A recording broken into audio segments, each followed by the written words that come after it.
우리 특사단이 김정은 위원장을 만나고 6개항에 합의하고 우리 대통령 보고하고 나서 곧장 정의용 안보실장과 서훈 국정원장이 달려갔지요. 그래서 미국에 가자마자 이 트럼프 대통령과 만난 이후 불과 만남에서 45분 만에, 그것도 최초로 이 백악관 브리핑룸에서 이 김정은 위원장의 메시지를 할까요? 이것을 전했죠. 여기에서 핵심적인 부분은 선대위원 운운했지만도 비핵화에 대한 의지가 있다. 그리고 남북 대화, 북미 대화 와중에 핵과 미사일 실험을 하지 않겠다. 그리고 조속한 시일 내에 트럼프 대통령과 만나겠다. 이것이 현재 알려진 부분에서 핵심적인 내용이라고 생각되고, 이 내용을 전달받은 트럼프 대통령은 우리의 특사단과 만남에 있어서 불과 45분 만에 5월 중 김정은 위원장을 만나겠다, 정상회담 하겠다, 이렇게 주장을 했죠. 특히나 또 최근에 5월 정상회담 앞두고 트럼프 대통령의 그 SNS 이런 거 보면은 더 이상 북한에 대해서 전제 조건은 없다, 많이 대화해서 합의할 것을 만들 것이 많이 있다. 그 다음에는 북미 간의 정상회담 회담이 있어가지고 모든 것이 거의 마무리에 가까운 상태에서 시간과 장소의 선택만 남았다, 이렇게 이야기를 하고 있는 것을 볼 때 트럼프 대통령이 직접 김정은 위원장을 만나지 않았지만도 그 전에 나름대로 여러 가지 접촉해서 파악을 하고 그 파악 내용에 대해서 교차 검증까지 한 사항이 아닌가, 저는 그렇게 분석합니다. 그렇다면은 아마 트럼프 대통령 입장에서는 그 앤드루 킹과의 우리 측 또는 북측하고의 만남 가능성, 이것을 추정해 볼 수 있고, 여기에서 또 문재인 대통령과의 직접 통화에서 또 확인할 수 있었고, 더 나아가서 정의용 실장을 비롯한 우리의 특사단의 방법을 통해서 김정은 위원장의 직접 언급, 이것을 또 확인할 수 있는 측면에서 아마 북한의 비핵화와 이 한반도의 평화체제, 이 부분에 대해서는 교차 검증까지 끝낸 것이 아닌가, 저는 그렇게 분석합니다. 현 단계 이 북미 간의 채널은 4개가 있는 것으로 알려지고 있습니다. 첫 번째로는 뉴욕 채널이 있습니다.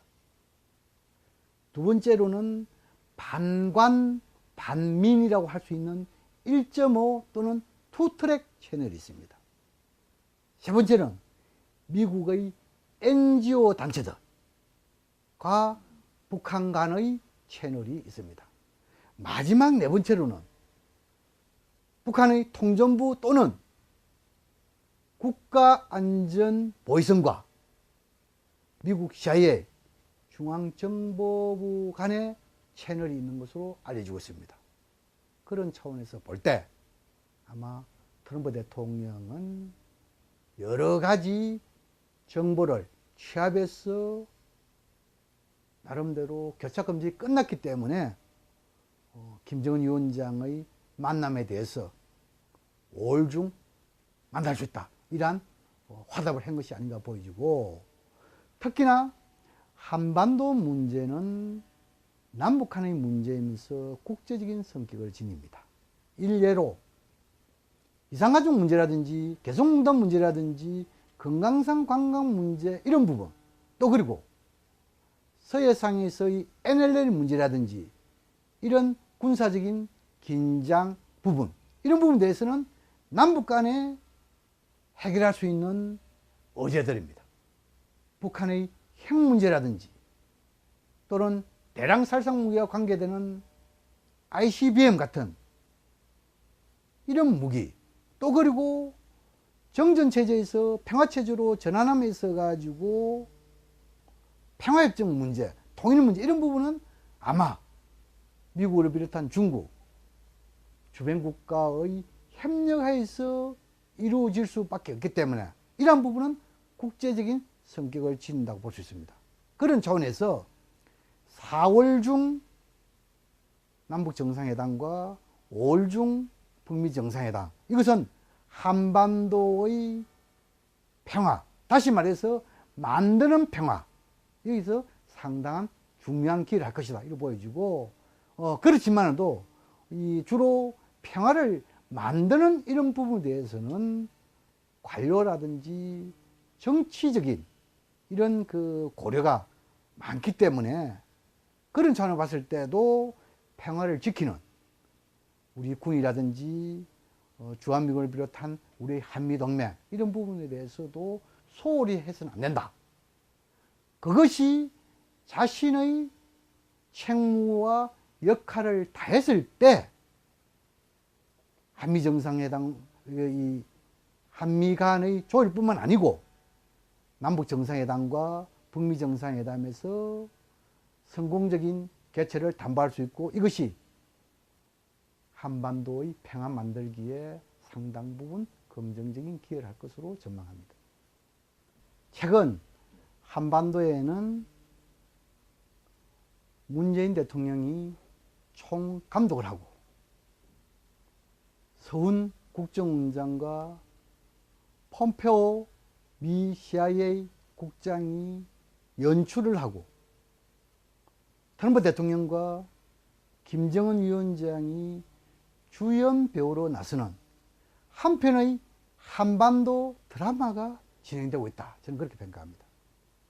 이 한편의 드라마 속에서 가장 중요한 부분은 한반도의 비핵화와 평화체제 구축입니다. 이 부분에 대해서는 문재인 정부가 항상 강조하는 국민과 함께하고 남북이 함께하고 국제사회와 함께해야만이 성공적인 결과, 이것을 얻을 수 있다고 생각합니다. 그런 차원에서 현 단계에서는 남북정상회담과 북미정상이 예정되어 있고, 또 그리고 특사단들이 주변 국가 일본, 중국, 러시아 설명을 하고 있지만 좀 더 셔틀 외교랄까요, 이걸 통해 가지고 더 높은 수준의 지지와 협조를 구하는 것이 필요하고, 또 더 나아가서 우리의 정치권이라든지 국민들에게도 이해를 구하는 것이 시급한 과제다 생각합니다. 흔히 정책이라는 것은 홍보와 함께 상방향으로 가야만이 효과를 얻을 수 있습니다. 다시 말해서 문재인 정부의 한반도 정책이라는 것은 국민들로부터 여론을 수렴하고 거기서 어느 정도 컨트롤의 프로세스가 나왔다 하면 다시 국민들에게 알리는 상방향이 되어야만이 정책 효과를 얻을 수 있습니다. 그런 측면에서 국민들과 함께하고 국제사회와 함께하는 이런 부분에 대해서 소홀히 해서는 안 된다고 생각하고, 특히나 비핵화 문제와 평화체제 문제는 상당 부분 이행과 검증에 있어서 시간이 필요하고 인내가 필요합니다. 1993년도에 북핵 제1차 위기가 발생한 이후 오늘날까지 25년이 경과됐습니다. 북핵의 비핵화도 25년 정도의 시간이 흐를 수도 있습니다. 그 기간에 우리의 정부에서는 정권이 바뀌면서 또 새로운 정책이 나올 수 있고, 미국 또한 정권이 바뀌면서 또 새로운 정책이 나오게 되면은 남북 정상간에 북미 정상간에 합의한 이러한 사항들이 새로운 정책에서 또 덮일 수도 있습니다. 이것이 상당히 우려되는 대목입니다. 그런 차원에서 아마 우리 정부도 마찬가지겠습니다만도 남북미 모두 자신들이 원하는 안건 부분이 있어가지고 미국은 북한의 비핵화 문제에 있어서 완전하고 검증 가능하고 되돌릴 수 없는 비핵화를 확실히 하기 위해서 노력할 것이고, 북한은 미국으로부터 체제 보장에 있어서 완전하고 검증 가능하고 되돌릴 수 없는 체제 보장을 요구할 것입니다. 이러한 차원에서 우리 정부가 이러한 대화 합의의 입구에서부터 출구까지